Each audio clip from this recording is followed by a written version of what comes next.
નમસ્કાર મિત્રો, કેમ છો? આશા રાખું છું કે તમે બધા સહકુશળ હશો. હું પણ સહકુશળ છું. આજે ફરી એકવાર તમારા માટે જીવનમાં કંઈક શીખવા, કંઈક જાણવા મળે એવી સ્ટોરી લઈને હાજર થઈ ગયો છું. કે તમે કોકનું ભલું કરશો ને સાહેબ, તો તમારું ભલું ઓટોમેટિક થશે. આના ઉપર આધારિત એક સ્ટોરી છે જે કદાચ તમે નહીં સાંભળ્યું હોય.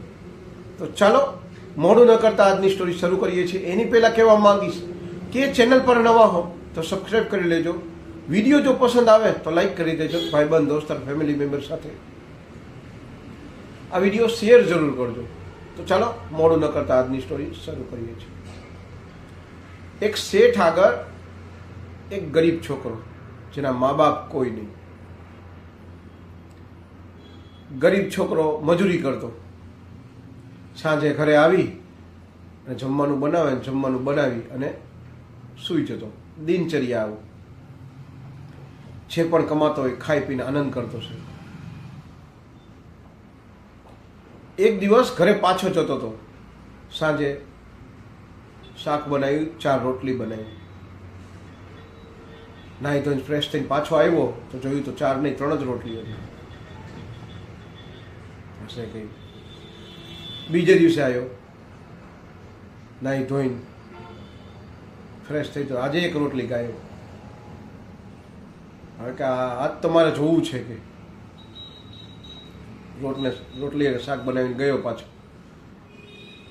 એ સંતાઈ ગયો. પાછો તો એક મોટો એવો ઉંદેડો 1 રોટલી લઈને જતો હતો. ઉભો રહે કે તું મારા નસીબનું કા ખાસ કે હું મહેનત કરીને 4 રોટલી કમાઈને માન મારું પૂરું કરું છું, તું મારા નસીબનું ખાઈ જશ. ઉંદર કે તારા નસીબમાં શું છે કે શું નહીં, આ તો હું મારા નસીબનું ખાઉં છું. જો તારા નસીબ તારે જોવું હોય ને, તું ગૌતમ બુદ્ધ આગળ જા, એટલે તને બધું કહેશે કે તારા નસીબમાં શું છે ને શું નહીં. છોકરાને પણ એનો સુઝાવ સારો લાગ્યો. કાંઈ વાંધો નહીં. શેઠ આગળ 5-6 દિનની રજા લઈ નક્કી કર્યું કે ગૌતમ બુદ્ધને મળવા જઈશ. ગૌતમ બુદ્ધનો આશ્રમ એનાથી ઘણો આગળ હતો. કમસે કમ 2-3 દિવસ થાય એવો હતો. શેઠ જે આગળ રજા લઈ અને નીકળી ગયો. ચાલતા રાત પડવા આવી. જોયું તો આગળ એક હવેલી હતી. તો વિચાર કર્યો કે અહીંયા આશ્રય માંગુ, અને આશ્રય જો મળી જાય આજની રાત શાંતિથી નીકળી જાય. ત્યાં જઈ અને કીધું કે હું ગૌતમ બુદ્ધને મળવા જાઉં છું અને રાત થઈ ગઈ છે, થાકી પણ ઘણો ગયો છું, તો મારે આરામની એટલે આશ્રયની જરૂર છે આજના રાત. કે હું તને આશ્રય તો આપું, પણ ગૌતમ બુદ્ધ આગળ તારે મારો એક પ્રશ્નનો જવાબ પૂછતા આવવાનું છે. કાંઈ વાંધો નહીં. કે મારી એક દીકરી છે, જ્યારથી જન્મ થયો ને ત્યારેથી બોલતી નથી ને 20 વર્ષની થઈ છે. તો તારે ગૌતમ બુદ્ધને પૂછતું આવવાનું છે કે મારી દીકરી બોલશે ક્યારે. છોકરો કહે કાંઈ વાંધો નહીં.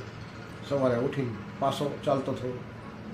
ચાલતા પહાડી અને બર્ફીલા પહાડો પૂરા જ ન થાય.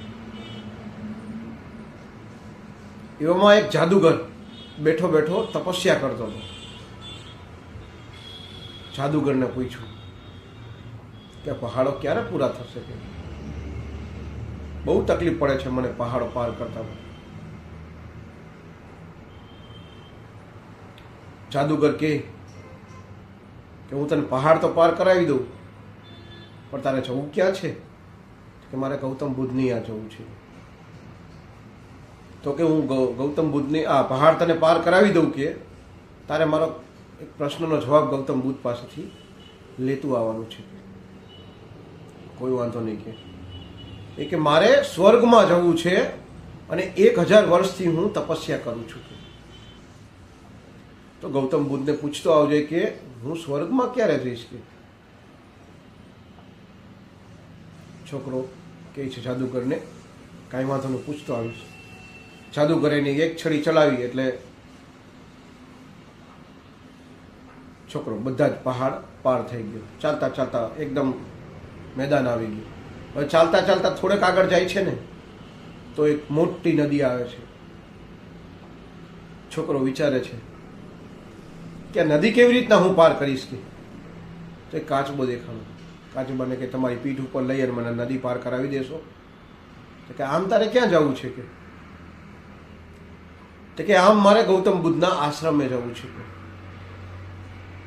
હું તને નદી તો પાર કરાવી દઉં, પણ ગૌતમ બુદ્ધ આગળ મારો એક પ્રશ્નનો જવાબ તારે પૂછતા આવવાનું છે. કાંઈ વાંધો નહીં.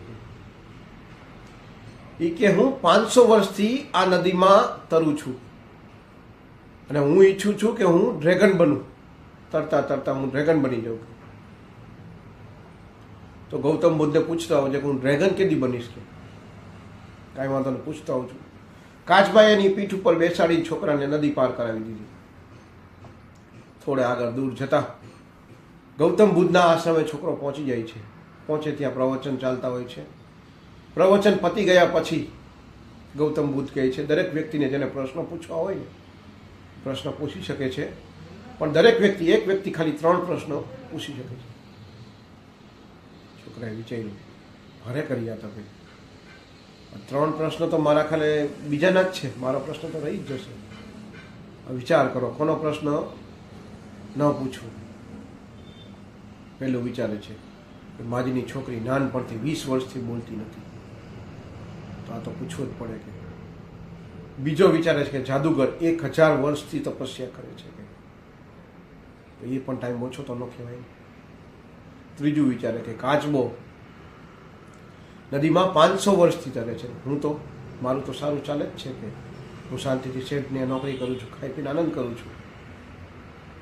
ચાલો ને, મારું કંઈ પૂછતો નથી. આ ત્રણેય જે દુખિયા છે એના પ્રશ્ન પૂછી લઉં છું, મારું તો જોયું જશે. આ ત્રણેય પ્રશ્ન ગૌતમ બુદ્ધને કઈ સંભળાવે છે. ગૌતમ બુદ્ધ પહેલા પ્રશ્નનો જવાબ આપે છે કે જે ડોશીમાં, જે રાજમહેલમાં ડોશીમાં છે એની દીકરીને કહે છે કે દીકરીના જ્યારે લગ્ન થઈ જશે ને તરત જ દીકરી બોલવા મળશે. એટલે પહેલા પ્રશ્નનો જવાબ મળી ગયો. જે જાદુગર 1000 વર્ષથી તપસ્યા કરે છે ને, જે એ તપસ્યા કરનાર જાદુગરને કહેજે કે તું તારી જાદુગરની છડી જ્યારે મૂકી દઈશ ને ત્યારે તું સ્વર્ગ પહોંચી જઈશ, કે સ્વર્ગ જતો રહીશ. અને ત્રીજો જે કાચબાની વાત કરી, એ કાચબાને કહેજે કે તારું કવચ છે ઉપરનું, એ જે તું જ્યારે કવચ છોડીશ ને ત્યારે તું ડ્રેગન બની જઈશ. કાંઈ વાંધો નહીં.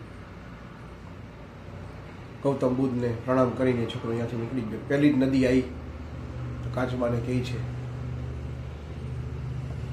કે મારો પ્રશ્ન જવાબ પૂછ્યો તો કે હા, નદી પાર કરાવી દો. નદી પાર કરાવીને તે મારો પ્રશ્ન જવાબ આપો કે જ્યારે તમે તમારું કવચ ઉતારશો ને ત્યારે તમે ડ્રેગન થવાની તમારી ઈચ્છા પૂર્ણ થઈ જશે.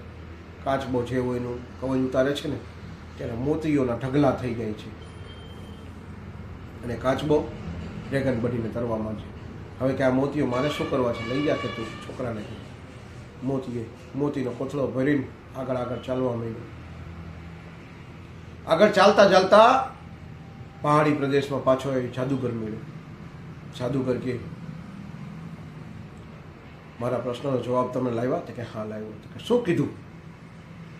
ગૌતમ બુદ્ધે એવું કીધું કે જ્યારે તમે આ જાદુગરની છડી મૂકશો ને ત્યારે તમે સ્વર્ગમાં જતા રહેશો.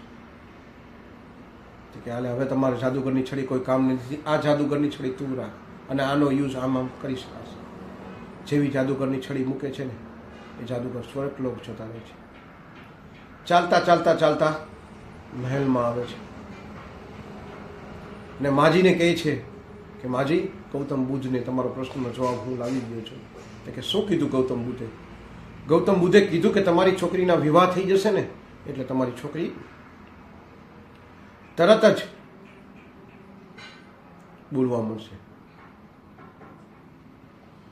તો કે વાહ. તો કે ચાલો લગ્ન કરાવીએ. કે કોની સાથે? તો કે તમારી સાથે. કે આટલો સારો સરસ મૂર્તિઓ ક્યાં મળે મને? કે છોકરીએ છોકરાને જોયો, છોકરાએ છોકરીને બે એકબીજાને પસંદ કરી અને માજીએ બંનેના લગ્ન કરાવી દીધા. હવે તો તમે જુઓ મોતીઓ અસલી મોતી મળી ગયા એટલે રૂપિયાવાળો થઈ ગયો, જાદુની છડી મળી ગઈ એટલે તાકાતવાળો થઈ ગયો, અને આ બાજુ એક સુંદર કન્યા મળી ગઈ એટલે એના લગ્ન પણ થઈ ગયા. એટલે જીવનમાં આ છોકરાને અત્યાર સુધી ગરીબ હતો પણ હવે રૂપિયાવાળો, તાકાતવાળો અને લગ્ન પણ થઈ ગયા. આ સ્ટોરીનો મોરલ ઓફ ધ સ્ટોરી શું છે કે જીવનમાં જો તમે બીજાનું વિચારો, બીજાનું ભલું કરશો તો હંમેશા તમારું ભલું થશે થશે થશે, એ ચોક્કસ વાંચો. કહેવત છે કર ભલા તો હો ભલા, એટલે કે જો બીજાનું ભલું કરશો તો ભગવાન ઓટોમેટિક તમારું ભલું કરશે જ.